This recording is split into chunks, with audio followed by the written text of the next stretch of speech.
Tahukah kamu, Indonesia merupakan negara dengan kawasan hutan yang luas. Bahkan, salah satu wilayahnya, yaitu Kalimantan, disebut-sebut sebagai salah satu paru-paru dunia karena luas hutannya mencapai 40,8 juta hektar. Luasnya hutan menyebabkan maraknya bencana kebakaran hutan dan lahan, terutama di Pulau Kalimantan dan Sumatera. Bahkan, kebakaran hutan dan lahan sudah menjadi berita tahunan.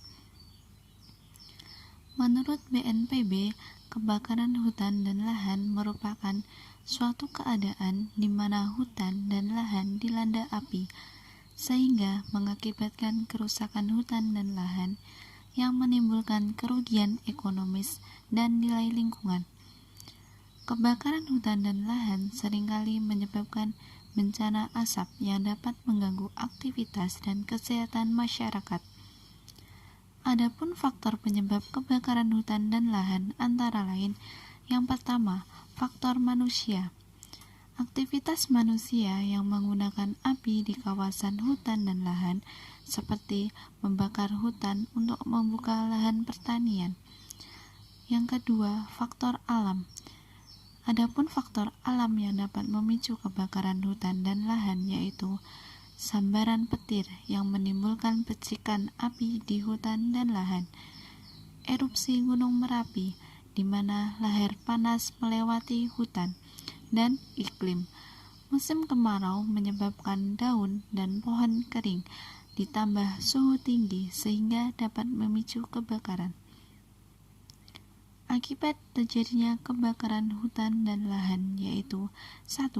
Kerusakan lingkungan berupa hilangnya flora dan fauna serta terganggunya ekosistem. Yang kedua, terganggunya aktivitas manusia yang disebabkan oleh asap pekat yang mengganggu kegiatan transportasi. Yang ketiga, terganggunya kesehatan manusia karena menghirup asap, luka, dan mengungsi. Yang keempat, pencemaran udara yang mengakibatkan rendahnya kualitas oksigen.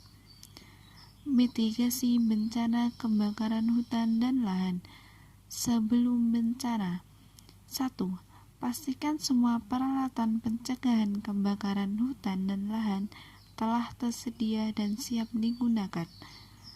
2. Jangan tinggalkan anak-anak bermain sendiri di rumah tanpa pengawasan. Yang ketiga, larang anak-anak bermain ke arah hutan atau lahan yang mungkin terbakar. 4. Pangkas semua cabang pohon yang mati di sekitar rumah.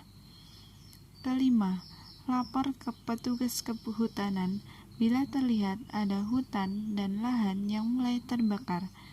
Keenam, bersihkan sekitar rumah dari sampah kertas, plastik, atau sabun kering. Yang ketujuh, jauhkan bahan bakar minyak dari rumah. 8. Persiapkan masker untuk melindungi dan mengurangi gangguan pernafasan dari asap hutan yang terbakar. Dan yang ke-9, persiapkan kacamata untuk melindungi mata dari asap yang pekat. Saat terjadi bencana, yang pertama pastikan jumlah anak, anggota keluarga, dan orang sekitar lengkap dan diketahui keberadaannya. Yang kedua, pastikan semua anak dan anggota keluarga tidak berada di daerah hutan atau lahan yang terbakar. Yang ketiga, bila meninggalkan rumah, pastikan rumah dalam keadaan aman dan jauh dari jangkauan kebakaran hutan lahan. Yang keempat, amankan semua berkas dan dokumen penting. Yang kelima, jaga keamanan anak-anak dan anggota keluarga selama terjadi kebakaran hutan atau lahan. Yang keenam, upayakan agar api dari hutan atau lahan terbakar tidak menjalar ke rumah dan wilayah lain. Untuk ini perlu menebang sisi luar hutan atau lahan untuk menyekat perjalanan api. Yang ketujuh, memakai masker atau penutup mulut dan hidung saat berada di luar rumah. Yang ketika naik sepeda motor memakai kacamata untuk melindungi mata dari secepat mungkin. Setelah bencana, yang pertama, pastikan kebakaran telah usai dan api telah dipadamkan serta dinyatakan aman. Yang kedua, jangan masuk hutan dan lahan terbakar bila masih ada api atau kepulan asap. Yang ketiga, gunakan sepatu, pakaian, dan penutup kepala yang aman ketika memasuki wilayah hutan dan lahan terbakar.